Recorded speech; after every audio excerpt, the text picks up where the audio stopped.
Hello. So if you have ever felt exhausted at work, if you ever felt cynical about your job and just full on negative about work, and if you felt that at some point you're losing your effectiveness and productivity at work, this episode is for you. We're going to be talking today about a challenge that, in fact, World Health Organization named for several years in a row now as one of the epidemics that we're dealing with, and that is burnout at work.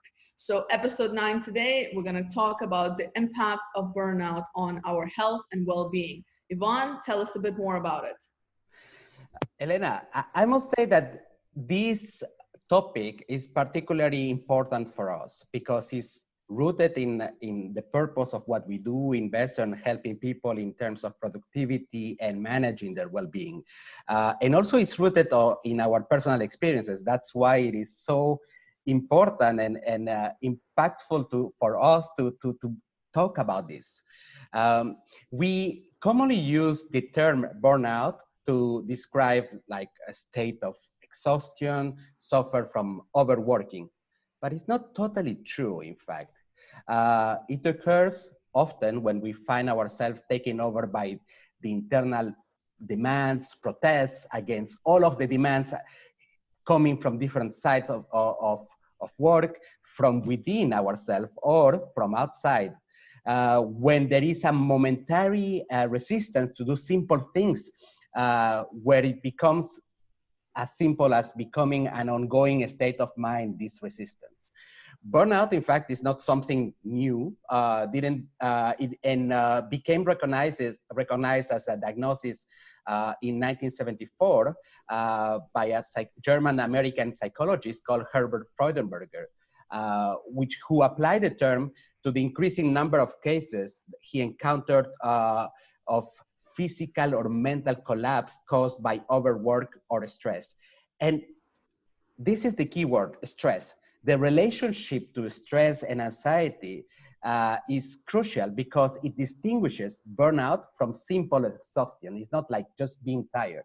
When you do something you love, like let's say a hobby, a task that has a purpose, or you run a marathon, you feel tired, of course, you experience it, and then you have this deep feeling of satisfaction, in fact, feelings that confirm that you have discharged, unloaded your duty for at least the remainder of the day. The exhaustion experience in burnout combines an intense type of nostalgia for this state of completion. It's like you feel like you are never finished, while you're still feeling this burning sense that cannot be attained, that there is always some demand or distraction which cannot be avoided. You feel burnout when you have exhausted all your internal resources and you cannot stop this nervous compulsion to go on despite of feeling completely tired. Some frequent symptoms are the chronic indecision, as of all the possibilities and choices work or life confronts you with, will not have an impact on the remaining of the day, leaving you only this feeling of being irritated with yourself. So what can we do? In fact, Elena, what do you think we should be doing in order to prevent or to recognize these early signs of burnout? Yeah, so there's 3 simple things I think we can all do even starting today. So number one thing I think is to first of all recognize some of these symptoms for yourself and perhaps speak up in your organization and maybe talk to that senior manager, right? So having the sort of courage to speak up and say, this is what I'm going through, and get that support. Of course, that would depend on how much you trust your organization, how open they are to having these conversations, which is a whole different topic on its own. But number one is speaking up about it.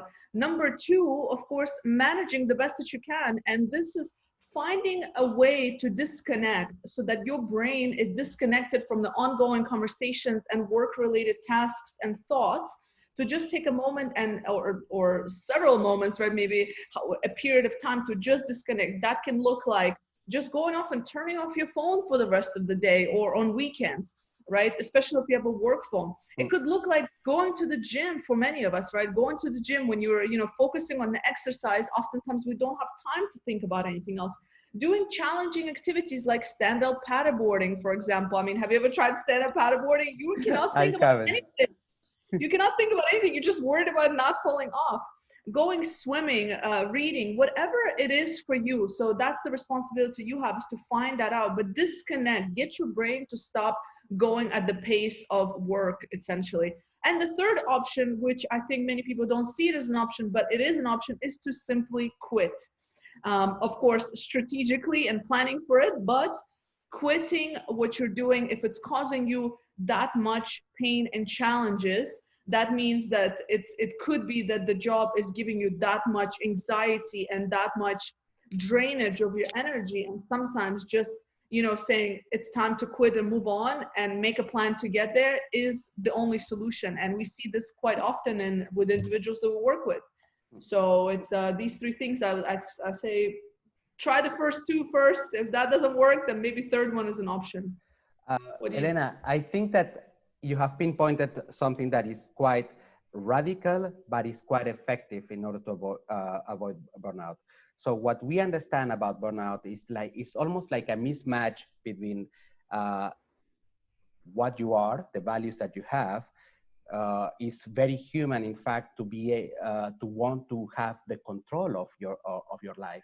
And when there is this lack of control in terms of the amount of things that are coming, bombarding, and your brain doesn't have the time to recharge, then there is a moment to consider this option of quitting. And people, we don't have, and that includes me, we don't have the courage sometimes to say no to this, because we have the financial pressure and so on. But while stress is something that is quite positive, to have a little bit of stress every day and to be able to recharge and have another challenge the next day, and this is positive. Burnout is something constant. And in fact, you never get rid of it. You will never. Every single day will be a constant challenge to deal with your mental state.